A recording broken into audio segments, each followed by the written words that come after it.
Well, it looks like the Summer Game Fest live stream has ended, and yes, there were some cool announcements, most notably for me, Callisto Protocol and probably The Last of Us Part 1, a remake of the original Last of Us, which unfortunately leaked before the show, kind of stealing the thunder that Jeff had built up for it. Separately, there have been a lot of stories about how God of War Ragnarok could be slipping to 2023. Bloomberg has released a report about that. Let's dive in right now.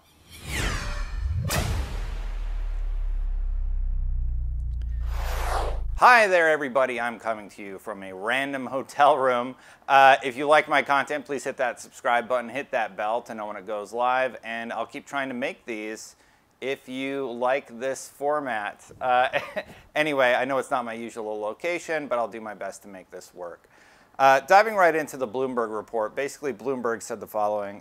The highly anticipated PlayStation game God of War Ragnarok is planned for release this November, according to 3 people familiar with the game's development, despite reports this week it had slipped to 2023.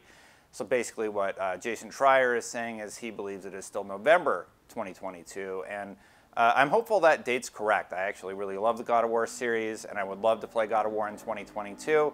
But it seems like it's already slipped from September to November. And hopefully they're able to keep it this year, but I wish Sony would just come out, like hopefully by the time this video goes up, hopefully Sony's come out and actually clarified, yeah, we're locked for this date, 2022, maybe something's going to happen over the next few days, and we actually get a concrete date for God of War Ragnarok. Separately, publisher Sony Corp is expected to announce the release date later this month, 2 people said. So maybe we're going to get another state of play for God of War Ragnarok, etc. Or hope, not etc. My brain's not working yet.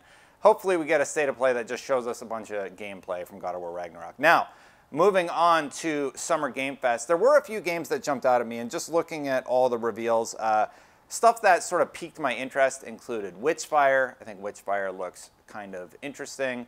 Callisto Protocol, I am all in on Callisto Protocol. I really enjoyed seeing the death animations for that game because that was sort of part of the original. If you didn't play the original Dead Space, sorry, I say original because Dead Space was made by Glenn Schofield, and Callisto Protocol is basically the Dead Space sequel that we've always wanted. So it's a spiritual successor in my mind. But my point being, there's a lot of correlations, like the health bar on the back of the character's neck and the death animations, which I was just alluding to a second ago. It just makes me feel like Glenn's back doing the scary game genre, and he hasn't missed a beat. It looks scarier than ever. I love the creepiness factor. I love the fact that it uses stasis and has so many similarities to his Dead Space project. Looking down the list, I'm sure Outriders World Slayer has piqued a lot of your interest. For me, I never dumped a bunch of time into Outriders, so I will have to revisit that potentially when that one comes out. What else we got? Marvel Midnight Suns confirmed that Spider-Man would be making an appearance. That was a bit of a surprise. I liked Xbox's tweet about it, where they were a little cheeky about the whole situation with the fact that Spider-Man is actually on the Xbox platform. So kudos to the Xbox team. What else we got here? Just looking through. Shredder's Revenge is actually coming to Xbox Game Pass day 1. That's great. It's another reason to keep your subscription going if you're a big TMNT fan like I am. And yeah, pretty stoked about that one, getting to play co-op with friends over Game Pass. And then what else we got? Man.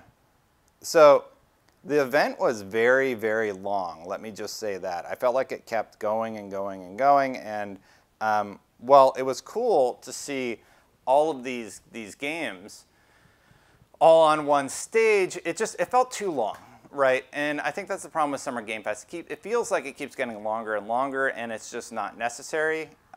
It does give all game designers a chance to showcase their product on a larger stage, which is quite nice.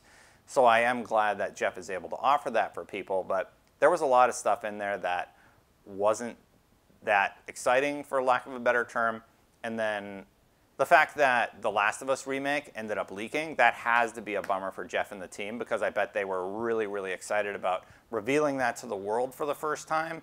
And for me, the showcase was like beyond the few things that made me like perk up and pay attention to what was going on the show, it was pretty slow. I would be, you know, watching it and just kind of tuning out for periods because, well, I'm interested in the idea of the game like the Witcher game, not the Witcher, the Witchcraft. What was it? Witchcraft? Witchfire. The Witchfire game looks sort of interesting, and we get our first glimpse at all of these games. It just felt like a lot of stuff that, I don't know. I don't know how to describe it. It was like a fairly light showing for Jeff.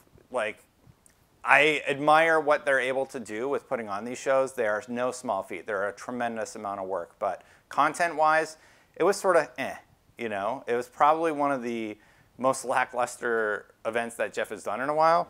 And I'm sure he knows it. And the fact that the Last of Us Remake sort of took the wind out of his sails. Now, PlayStation fans out there, I'm sure they're absolutely stoked to play Last of Us for the third time.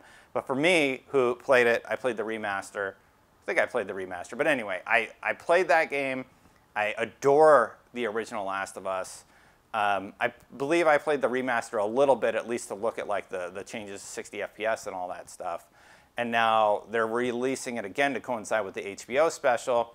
I'm intrigued. I might play it again, but I've had that experience already. I completed the game. Maybe I'll go back to it and check out the visuals for like analysis or something like that. But for me, it's sort of it's just okay. And I think while, you know, fans of the series are tremendously excited to play a remaster of this game, I never really felt like it needed a remaster. It was so well done, and the graphic changes are very present. But for me, the narrative that was explained in that game was just so good that the graphics didn't matter, if that makes sense to any of you. So the graphics update will be nice, but the heart of what the original Last of Us was always there, and it never needed this graphical facelift. So I think it's going to sell well. I think people will enjoy the game when they play it. But for me, I'm just like, I've had that experience already.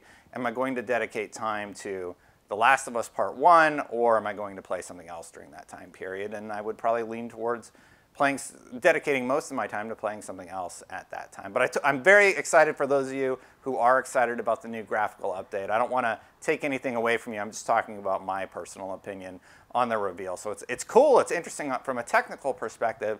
But from a personal perspective, I'm just sort of like, I've played that game, you know, and I want to have new experiences in the gaming world. Anyway, that's sort of my thought about the whole conference. There was some interesting stuff, but overall it was pretty light, right? And I'll talk more about some of the other news that has happened. God of War, please stay in 2022. Honestly, I would love a mega release this holiday season. And yeah, anyway, that's what I got for you today. If you like this sort of video, hit that subscribe button, hit that bell to know when these videos go live. If you want to become a member, hit that membership join button at the bottom of the screen. I don't have any of the graphics or anything, so I kind of had to get out here quick. So yeah, thank you so much for watching, everybody, and I'll see you for the next one. Bye for now.